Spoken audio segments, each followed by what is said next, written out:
tous, aujourd'hui je voulais vous retrouver pour vous faire une petite démonstration de ma nouvelle acquisition. Hop, je vous les mets là. Ceux qui me suivent sur Facebook et Instagram ont dû le remarquer, ces temps-ci, j'ai attaqué les twin markers. J'en ai profité pendant les vacances puisque je ne pouvais pas me trimballer avec tout mon matériel partout. Donc j'ai acquis les twin markers, ce sont des feutres à alcool de chez Action et j'en suis tombée amoureuse, on va dire. Donc ben voilà ce que j'ai acheté. Ce sont toutes les couleurs que j'ai acquises. Donc je crois qu'il y en a, je sais plus si c'est 6 ou 9 par boîte à 3,99 et après le lot de 3 à 99 centimes. Donc c'est vraiment un tout petit budget par rapport aux autres feutres à alcool qu'on peut trouver dans le commerce.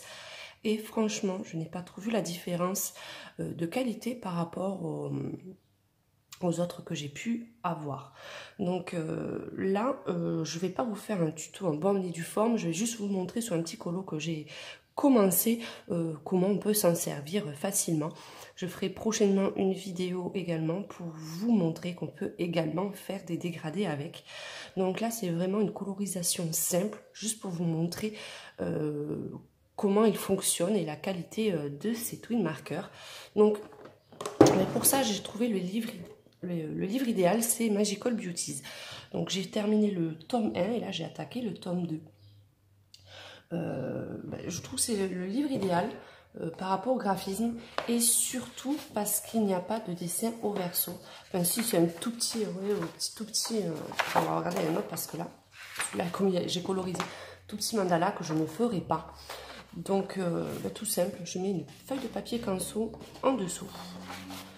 Et je trouve que vraiment les dessins sont vraiment adaptés pour les twin markers. Vous voyez, celui-ci, je l'ai réalisé hier entièrement au twin marker et je trouve que ça fait une qualité d'image et de couleurs qui quand même sont inégalables par rapport aux feutres classiques.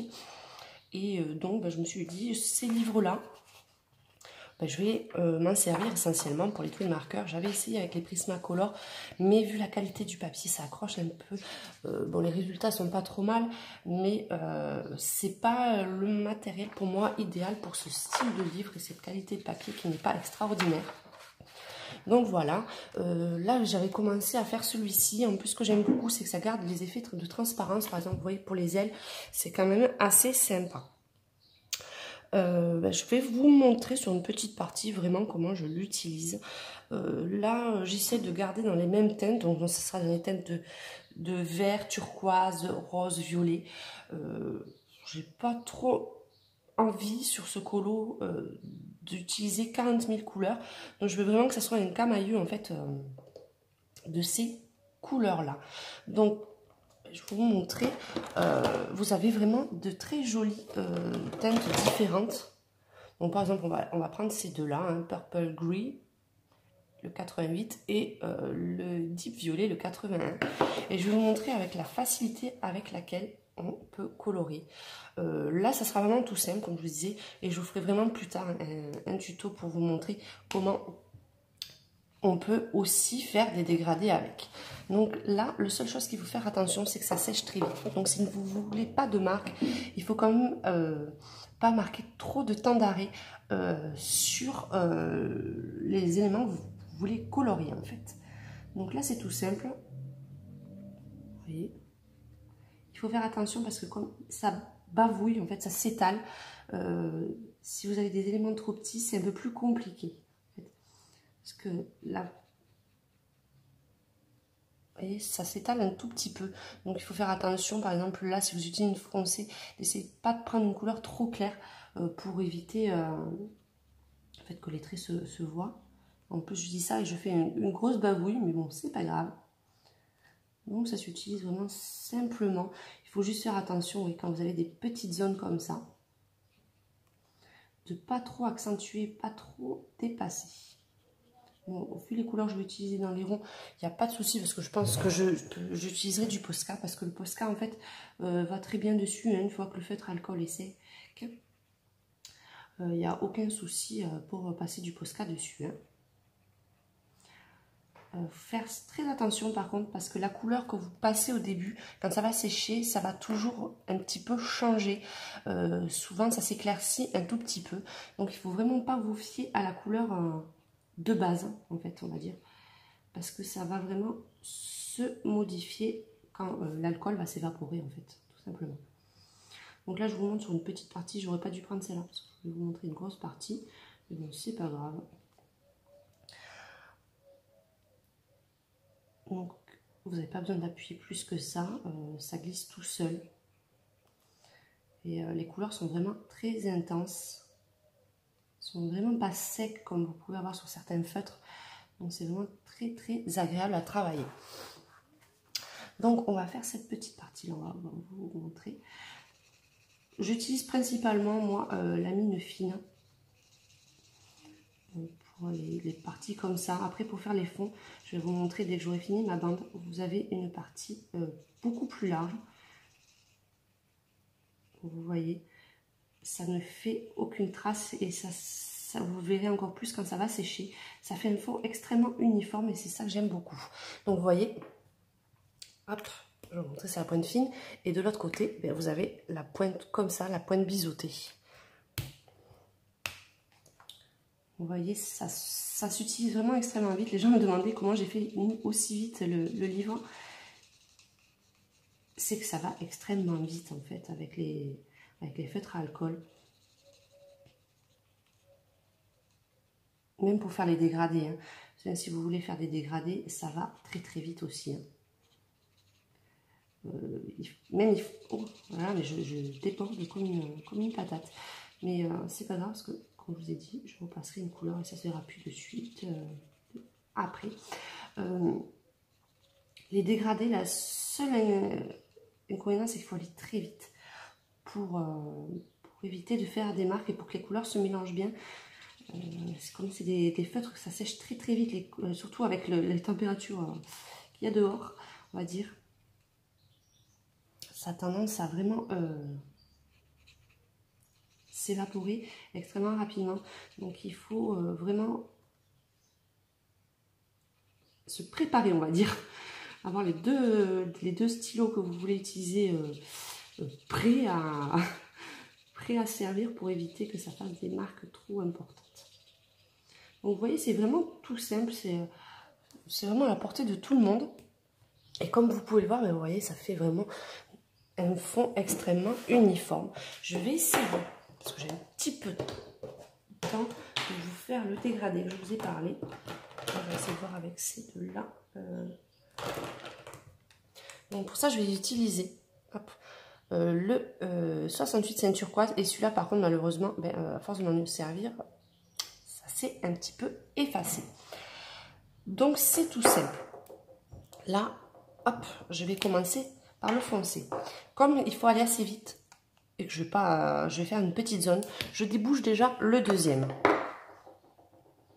Donc je mets ma couleur là plus foncée. Je mets quand même pas mal de matière, hein, je passe plusieurs fois et de suite, je reprends ma couleur la plus claire que je fonds dans la foncée. Et je repasse aussi sur le foncé. Donc voilà. Je repasse quand même pas mal de fois sur la foncée, sur les démarcations pour éviter que ça se voit trop. Je vais vous montrer sur cette partie-là, qui est un peu plus grande. Vous voyez, surtout à l'extrémité, hop. Donc il faut vraiment jongler assez rapidement. Parce que malheureusement, vu à la vitesse que ça sèche, il faut faire vraiment très vite. Bon, après, vous aurez toujours un peu plus de démarcation qu'avec des crayons de couleur. Il ne faut pas vous attendre à des merveilles.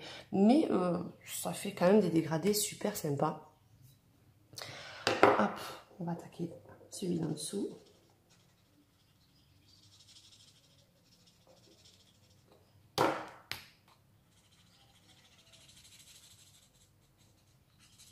Après, il faut vraiment prendre des teintes qui se suivent bien. Là, j'ai pris des teintes un petit peu plus éloignées, donc c'est pour ça que la démarcation se voit un peu plus. Mais si vous prenez vraiment des teintes qui se suivent à une nuance près, vous verrez que ça sera encore plus joli. Vous voyez, c'est quand même assez simple. Et puis ça vous fait... bon, là, ça est en train de sécher. Donc, au fur et à mesure, vous allez voir que le dégradé sera un peu plus joli, un peu plus marqué. Hop. Et par contre, n'attendez pas pour reboucher vos feutres parce que ça sèche vraiment très très vite. Vous voyez, là, je peux repasser encore un petit peu dessus. Vous pouvez passer plusieurs fois, il n'y a aucun souci, ça ne traversera pas le papier. Hein. Enfin, en tout cas, vu la qualité, celui-là, il est quand même assez fin de papier et j'ai pas eu de souci. Mais pensez surtout à mettre papier parce que vous voyez, derrière, ça traverse et ça traverse sur la feuille. Une feuille de papier constant, je trouve que c'est l'idéal parce qu'en plus, c'est pas très granuleux, ça ne gêne pas trop. Et comme c'est épais, vous n'aurez aucun souci. Donc voilà, n'hésitez pas à les faire un petit touche à action parce que vous avez vraiment une large gamme. Vous voyez, là, j'ai pris 3 lots. Et regardez la différence. Par contre, un petit bémol pour les métallisés. Je n'ai pas pris beaucoup et heureusement parce que j'ai pas franchement été super contente des métallisés. Je vais vous montrer, j'ai ceux-là métallisés. J'ai aussi le violet et le bleu. Alors, ils font un effet assez pâteux, je vais dire. Celui-là, alors, il est juste pratiquement inutilisable. Alors, je sais, vous voyez, parce qu'il est entre... Il y a des mélanges de gris, d'argent dedans et de bleu. Et quand vous le passez, c'est pas uniforme. J'ai pas vraiment du tout aimé. Celui-ci, il est un peu mieux. Mais c'est vraiment pas la même texture que vous avez là. C'est plus un mélange entre un marqueur métallisé. Enfin, je sais pas. J'ai franchement pas aimé du tout m'en servir. Bon, après, c'est une question de goût, mais oui, c'est pas ça que je vais utiliser le plus. Hein, je vous avoue, franchement, je préfère vraiment les gammes normales. Il ne manquera plus qu'à tester. J'ai pas testé encore le blender. Donc, on va bien voir, mais c'est tout simple en fait pour le blender. Vous passez votre couleur et si vous voulez, par exemple, l'atténuer un peu plus pour faire un dégradé. Moi, je l'utilise comme ça. Vous voyez, je mets mon stylo un petit peu sur la pointe. Là, je vais vous montrer sur celui-ci. Et vous faites comme ça, hop, jusqu'à ce que ça, vous voyez, vous avez un super joli dégradé. Donc, c'est tout simple. Bon, là, c'est du papier canson, donc ça accroche. Et vous avez le résultat du dégradé avec un seul crayon. Donc, c'est assez sympa. Vous pouvez l'utiliser pour faire vos dégradés. C'est franchement pas mal. Et vous en avez pratiquement un dans chaque lot. Donc là, j'en ai 3 d'avance. Donc, je pense que ça va vraiment me servir. Donc, voilà ma petite présentation des Twin Markers. Donc, je mets une très bonne note à ces crayons. Parce que franchement, je me régale. Et, sur celui, je crois que j'ai fait que celui-ci en Twin Marker. Et hop, et celui-ci. Donc, vous voyez, les couleurs, elles pètent vraiment beaucoup. Là, vous voyez, c'est le fond que j'ai fait avec les couleurs or. Et c'est un petit peu moins sympa. Je trouve que ça fait un peu plus de marque. Mais bon, après, c'est une question de goût, comme je vous le disais.